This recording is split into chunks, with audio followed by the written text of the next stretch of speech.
Let's move on now to the first story that I spoke to you about, which is a very unusual story. Think of it as technology investigative journalism in a way. So we reviewed a product called the O2 Cure plug-and-play air purifier, but the mainstay and USP of it was not just air purification, but the fact that it could actually nullify COVID-19 virus in a room. Now that's a big claim. A lot of you very excited, a lot of you wrote into us, a lot of you put it out on social media. You wanted to know more. Now there was a healthy dose of skepticism also. I mean, how can this technology work if it's true? Why wasn't it really being spoken about before? Why doesn't the rest of the world use this? All of that. So we decided to find out exactly what is going on. First, we spoke to Barun Agarwal, founder and CEO, Breathe Easy Consultants Private Limited, because he's very skeptical about this technology. So Barun, tell me, why do you believe this technology has problems? Rajiv, thanks again for having me on the show. There are a lot of technologies out there in the market, and especially in the COVID world, there are lots of new technologies that have been patented or recently been discovered that are being touted by manufacturers and claiming with huge efficiencies of removing coronavirus and other pollutants. The unfortunate part is none of these are truly tested by independent laboratories or been peer reviewed by proper journals as the science calls for it. A lot of these technologies at the end of the day give the consumer a certain satisfaction that it is solving a problem, but in reality they don't solve the problem, but in fact they end up releasing certain negative issues, either ozone or ionization or some other harmful byproduct which ends up hurting the consumer rather than helping them. So Barun, explain to me. Ionization, ozone, formaldehyde, and all these other things that you're talking about, free radicals coming out.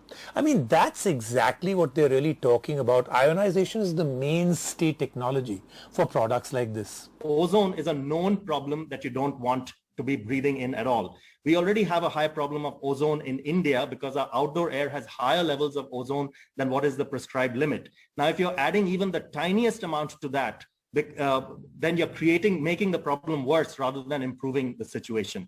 Similar, the other byproducts are formaldehyde, extremely carcinogenic.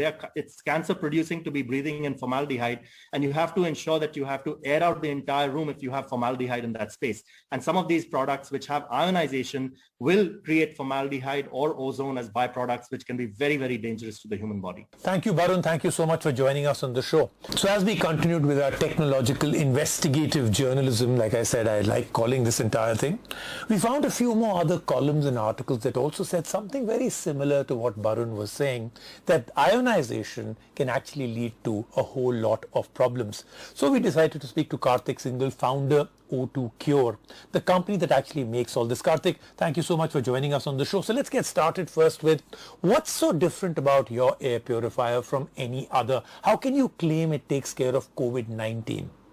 Well, thank you, Rajiv, for the question. For this, we need to understand that technologies, air purification technologies, they can be categorized into passive and active.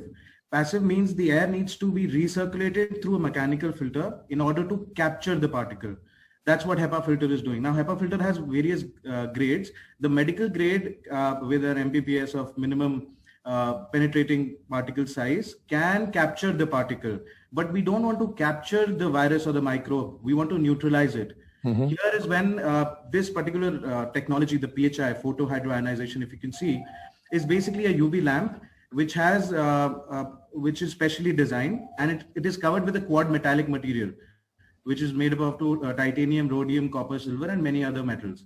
Now, what we do is we use the water of the air, the moisture of the air, and there's a reaction that happens, and we produce atmospheric hydrogen peroxide in the air. So we are not a regular technology producing ions and producing or capturing the particle. What we are doing is imitating what the sun does in the morning. Because ionization must by default create some ozone. So isn't this just you giving your technology a brand new, high-fangled, nice-sounding name, but it's still pretty much old-school technology? When we talk about ionization, there are, it's an old technology, to be honest, ionization. What we are doing is not ionization. With PHI, we produce atmospheric hydrogen peroxide or H2O2 molecules. Now, these H2O2 molecules basically are spread in equilibrium in your entire indoor space. As soon as they come in contact with any microbial can be, can be bacteria, virus, can be any kind of microbial. It neutralizes it instantly and turns into H2O and O2. Are you saying that your device does not create any ozone at all? Right. So PHI cell is designed in a way, the lamp that we are using is also patented, in fact, that if the ozone is released below 200 nanometer, it is instantly killed at 254 nanometer. There was a lot of controversy, Sharper Image, Alpine, EcoQuest, many others that all said pretty much the kind of things that you're talking about, and then were proven wrong with science and legally in court, and all of those companies went bankrupt. In fact, Sharper Image, they say, went bankrupt mainly because of this technology they used in the ionic breeze air purifier. So are you saying that, can you tell me what was going on with those and how are you different? Well, it depends on the kind of test, Rajiv. Whatever products you might be seeing out there in the world, they have been tested in a shoebox testing, is what we say. Right. So even if a UV lamp I take and I place, a Petri dish and a virus in a Petri dish, and I place the UV lamp in a shoebox, it will show me results. But what if in the air? So that's why our testing was done in a 1300 cubic feet room to a real life simulation, and we tested it in the air. That's why we talk about this being an active purification technology. And if there is equilibrium of hydrogen peroxide molecules in the air, it neutralizes it from the source itself. I've really looked for specifically the kind of thing that you're talking about, specific to your device. I couldn't find any peer reviews. Right. So about the testing that I mentioned first, that CSIR says this is the only product that we've tested over the SARS-CoV-2 on surfaces. Rest, like you said, the California study. We have independent studies by CARB.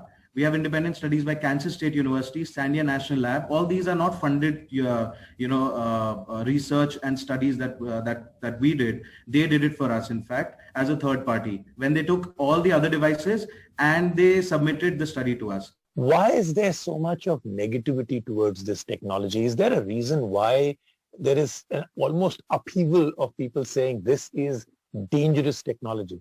So ionization, as you know, is in our industry is used in kitchen exhausts or applications where you don't have human, human occupancy, because you're looking for a strong oxidizing agent. Now, ozone is a very strong oxidizing agent. That's why people use ionization for it, but only where you don't have human occupancy. Then you have hydrogen peroxide as a very strong oxidizing agent, but only if you have it in the permissible limit.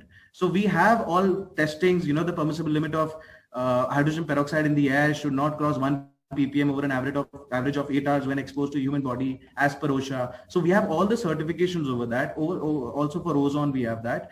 But negative ionization or ionization in general, people are using so that, they can create like a product, a COVID product, which will help you, in smaller investments. Thank you, Kartik, for joining us on the show.